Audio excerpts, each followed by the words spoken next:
Elaborate network that, we spent several months establishing it, building the case against him. An elaborate case includes guns, drugs, and violence, and police say it was all orchestrated by a 22-year-old man.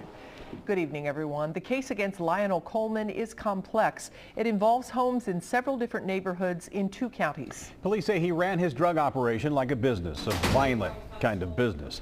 At 22 years old, Coleman was able to work his way up to sort of a mid to upper level position. Local 12 News reporter Deb Dixon shows us how a house of cards started to fall with Coleman's arrest. Lionell Coleman took off in his car yesterday morning when he knew police were after him. He sped on I-75, then bailed out and ran after wrecking into cars. Coleman didn't get far. He was arrested for selling heroin.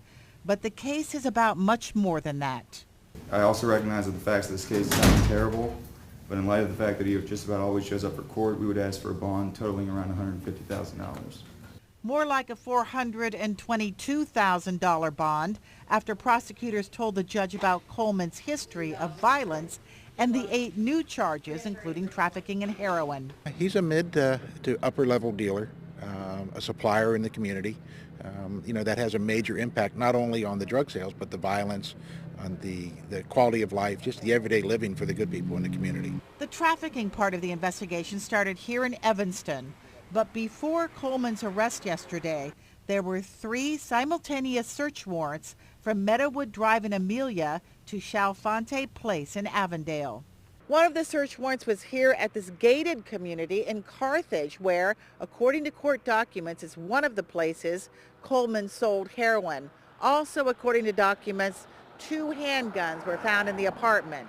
He was able to orchestrate some of these, the drug deals in multiple communities to establish funding for himself to live a little bit different lifestyle. Anyone that can influence people that powerful is a pretty intelligent person.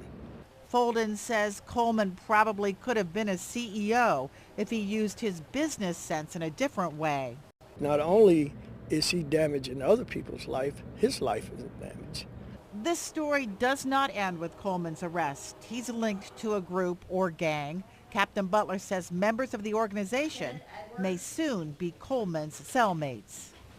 Deborah Dixon, Local 12 News. Captain Butler also says Coleman has ties to Price Hill and Saddamsville.